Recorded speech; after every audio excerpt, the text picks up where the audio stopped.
Nung pong kayo nakausap namin, kaninyo agad niyong pinalipad sa Prague ang inyong Chief of Staff, ano po, from Milan in Italy, para lang ho talaga alamin ang balita sa sinasabi ng Presidente na nahuli ng otoridad doon daw po sa Prague si Ginoong Saldico at hawak ngayon because of immigration issues. Ano po ang report ng inyong Chief of Staff, sir?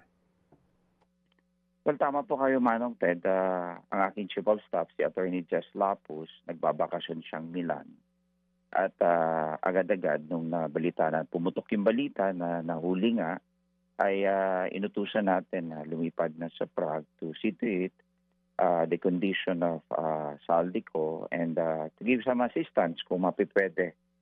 Bagamat ay pumunta siya kaagad-agad kasi 1 hour lang naman yung kanyang flight, pagdating niya sa Prague, wala siyang nakuhang any information whatsoever to the authorities, police authorities.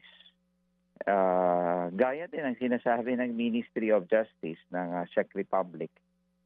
Kung sila nga po ay walang information, how much more kaya yung ating pang inutusan na empleyado na nagbabakasyon sa Czech Republic po o sa Milan. So until now, wala ho talaga tayong information whatsoever.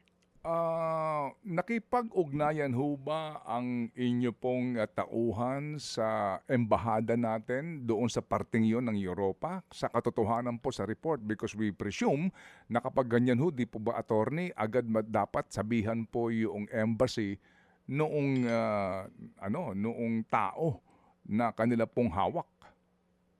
Well, tama po, Manong Ted. Yun din ang aking instruction to coordinate with our embassy officials. But unfortunately, ang sabi niya ay sirado because he arrived there Friday evening and then Saturday, Sunday, sarado yung embahada. But what he did is to closely coordinate with the police ng Prague, police authorities, and wala siyang nakuhang sagot at wala ding impormasyon na maibigay yung police authorities sa Prague.